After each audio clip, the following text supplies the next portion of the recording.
Hello,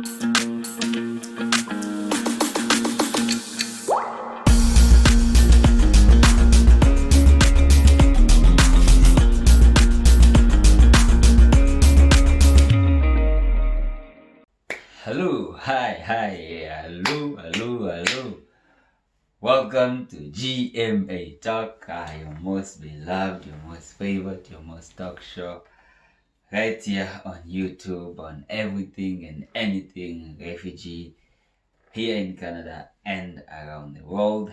GMA Talk. Say it with me, GMA Talk.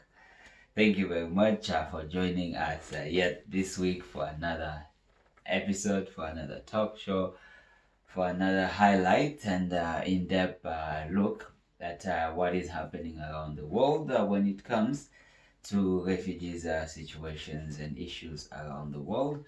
So first of all, please, if you haven't watched the last video, the last episode where we looked at the recent Colombia enact law in terms of protection of Venezuelan migrant and refugees in the country.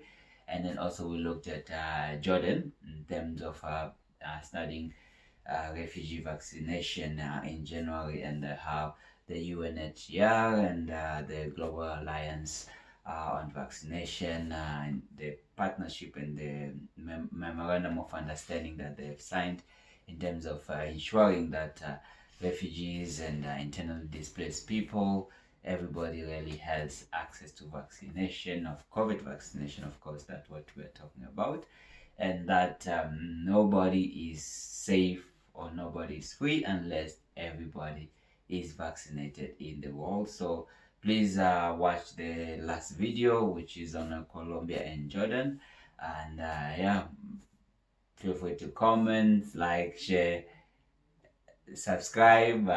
Yes, that's good. Please, if you haven't subscribed, please subscribe. Please continuously watching, continuously sharing, continuously commenting, continuously please visit and watch.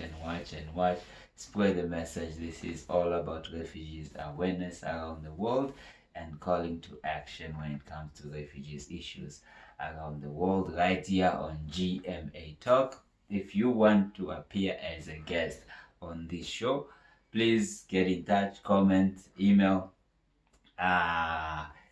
text, call, anything. I will be more than happy to have you as a guest. We will be more than happy to have you as a guest right here on GMA Talk. Whether you are a refugee yourself, or you want to share a story or what you're accomplishing in the refugee camp or in the community of a host country, host community, or whether you are a volunteer helping refugees in your community, or whether you are a humanitarian working with small, big, medium organizations around the world, I would be more than happy to host you and speak about refugees in terms of finding out the solutions and how best we can continuously help refugees around the world right here on GMA Talk. And if you look past the episode, you will see I've had a guest on this show. We have had guests in terms of based out of US, based out of South Africa, based out of Uganda, based out of Jordan, based out of Mexico, based I was based here in Canada, based in Yemen, where we spoke of the UNHCR country representative a few months ago, which was last year. And really the situations in Yemen continuously to be dire situations when it comes to support and humanitarian assistance that Yemenis need. And then on top of that, they're really hosting also refugees from other countries. So imagine a population of about 80% relying on humanitarian aid, humanitarian assistance, and on top of that having also to provide and care for refugees in the country. So that was it's still ongoing, even though we spoke to Jean-Nicolas about a few months ago on the Yemen issue, but as we speak the situation is continuously getting worse, and the war in Yemen, on top of that you have diseases, you have COVID-19, sanitation is a challenge, shelter is a challenge, food is a challenge, medical health services is a challenge, education is a challenge. Please go and watch the conversation on Yemen. Yemen, Yemen is ongoing issue, and that conversation with it's a part three conversation with Jean-Nicolas Berzo, the UNHCR country representative in Yemen. So that was just in terms of a side note on Yemen. This week we want to look at what is happening in Ethiopia and what is happening in Central African Republic. Yes, there is a country in Africa called Central African Republic, which is on top of Congo. So first, let's start with Ethiopia, which is on East Africa. So Ethiopia, beside the situations which started around, let's say maybe November, when the government forces went into the region in a Tigray region to take the region for take control of the region from the control of leadership in the region. And so the conflict was happening, the fighting between the federal government, federal armies, and then the fight between the regional government, which the federal government wanted to overturn or overtake as a result of internal dispute, or as a result of prior provocation of fighting or prior military action that was happening in the region. And so the government decided to go in the region in terms of somewhat like bring order or bring law or bring rule of law to the region. And really since November, we have done here on GMA Talk already videos on our conversation rather on what is happening in the region and Tigray region. But because the situation is still ongoing, the situation is continuously getting dire, and also right now there's also like in the western region also there is ongoing internal conflicts, and a lot of things really are happening in Ethiopia, even if you look like in terms of like the Oromo population and the jailing and the protesting. Like there is lots that is happening in Ethiopia. So first of all, just like the conflicts alone in the Tigray region has resulted today of up to over 60,000 uh, Tigray, like Ethiopians fleeing, running for their life for shelter in Sudan. So over 60,000 people. And that is just the people who have managed to get into Sudan for safety and shelter. Now imagine in the region, according to the United Nations and other human rights organization, intergovernmental organization, according to the United Nations, there is a dire humanitarian situation in the Tigray region and just overall in other parts of Ethiopia, but specifically this region because of the continuous and ongoing fighting and conflicts. And then at the same time, access to humanitarian has not been given to UNHCR or United Nations or other intergovernmental organization or NGOs in terms of helping and assisting these people in the region. So the situation really, we call on Ethiopian government to allow humanitarian access to the Tigray region for people to be assisted, for people to be provided for. And there were also reports that there were in terms of armies from Eritrea going into the region, other like abducting refugees in the camp, taking them back to Eritrea as that's of the origin. And there were also other reports like refugees in the camp, being tortured, being killed. So there's a lot really that is happening in the Tigray region when it comes to the displacement and people fleeing for their lives in Sudan. And then also at the same time, the people of the refugees from Eritrea who were already finding shelter and refuge in the Tigray region, they were also caught, and they are being caught in the ongoing conflict, in the ongoing fightings. And that's why really the United Nations and the UNHCR and other governments around the world and humanitarian organizations, they are really pleading with the Ethiopian government to allow access to humanitarian in the region, in the Tigray region, so people can be assisted, people can be cared for, as thousands and thousands have fled into Sudan seeking refuge. So we hope the situations will change. We hope access will be allowed. We hope the improvement will happen. And then on top of that, now there's another ongoing conflict which has broken out in western region in Ethiopia, which has resulted also over 7,000 people fleeing into Sudan. So then let's also take into consideration that Sudan itself, needs help and support caring for its own people, but and then at the same time, having all this influx or like of refugees from Ethiopia, and then at the same time also still also caring also for South Sudanese refugees, and also in terms of having is also uh, displacement or ongoing dispute in the Darfur region.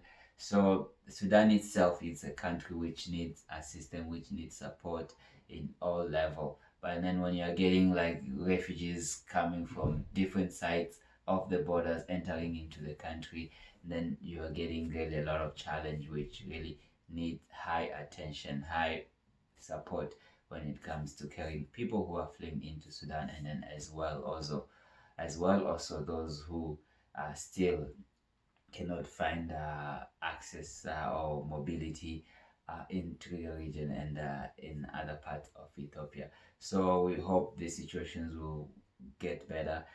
Please learn about the situation in Ethiopia. Right now, there is whether it's here in Edmonton or in Canada, whether it's in US, whether it's other parts of Europe, or there's people are really voicing out. People are calling for the government in Ethiopia to allow access to stop the fighting to come to the table since day one. And then the past few days, President Joe Biden spoke with the Kenyan President Uhuru Kenyatta, and then they discuss also the humanitarian conditions which is happening in Ethiopia and allowing access to to the region. So inform yourself more about the situation in Ethiopia, and I'll put some links in the descriptions. Please look them up, and then also we'll also put some information on those who are calling for action, and how you can also really use your platform, use your influence, whether it's social media, whether it's live face to face, to really support and call for action in what is happening in Ethiopia. And now on what is happening in Central African Republic. A few weeks ago, there was a presidential election, and so Central African Republic over the maybe over 5 years, even more than that, there were some fractions of fighting in the country, and then at one point you found like it became like religious based fighting, where Muslim leadership or Christian leadership like fighting against each other. You have rebels, they're not recognizing the legit or who is the legit president in the country. And right now, like a few weeks ago, elections was held in Central African Republic, which is called CAR, CAR, and you had reports that there were Russian troops in the country providing security to the government. You had a report that there were the Rwandese troop in the country, also like helping and providing measures for the government. And then now you have rebel groups controlling sections of the country, which fighting the government, wanting to unseat the government, not recognizing the elections, not recognizing the vote. And so as a result of the all internal turmoil, internal fighting, which has been going on for many years, but the government sometimes has hold only to sections of the country or capital or other the region, and then the rebels in control of other regions. So as a result of the elections in the past weeks, then you have been having people fleeing again, fresh, seeking refuge in nearby countries, mostly in Congo and Democratic Republic. And if you know the situations and the news in Congo itself, you will understand that Congo itself, its people fleeing and seeking shelter every day into the neighboring countries, whether it's in Zambia, whether it's in notably Uganda, whether it's in Tanzania, whether it's fleeing into Burundi or Rwanda. So you are getting Congo itself not even in the position of providing security and safety for its citizens in the east part of the country. And then at the same time, this conflict now in Central African Republic, which is causing now fresh refugees running into Congo. So then the situation become very dire with the UNHCR and other intergovernmental organizations or local agencies and government authority trying to provide for their own people, and then also trying to provide for people who are running and fleeing for their lives and seeking safety and shelter into the country. So whether it's in Ethiopia, people going into Sudan, or and then Sudan needing help and assistance, or whether it's in Central African Republic, people crossing into Congo, and Congo itself needing help and assistance. You are getting like really, it's really a circle. It's like it's a never-ending circle, which we really hope it will come to an end of this conflict of people fleeing where other people are running from. So really, we need accountability in the region, in these countries. We need action, and we really need whether it's external forces or external troops or external governments or external influence, which are sometimes pumping up or contributing or influencing the leadership or authority on the ground. We really need this every actors and every stakeholder to really consider the humanitarian dire situations of the people and come to the table to resolve what is happening in Central African Republic, to resolve what is happening in Ethiopia. Wow, that's it. Just here on GMA Talk. Much and a lot has been covered, has been talked today, has been talked this week. Stay tuned again right here next week, GMA Talk. Always, please subscribe, please comment, please like. Yours truly, Gerard Mutabazi Amani. Until next time, love, peace, and unity. Cheers.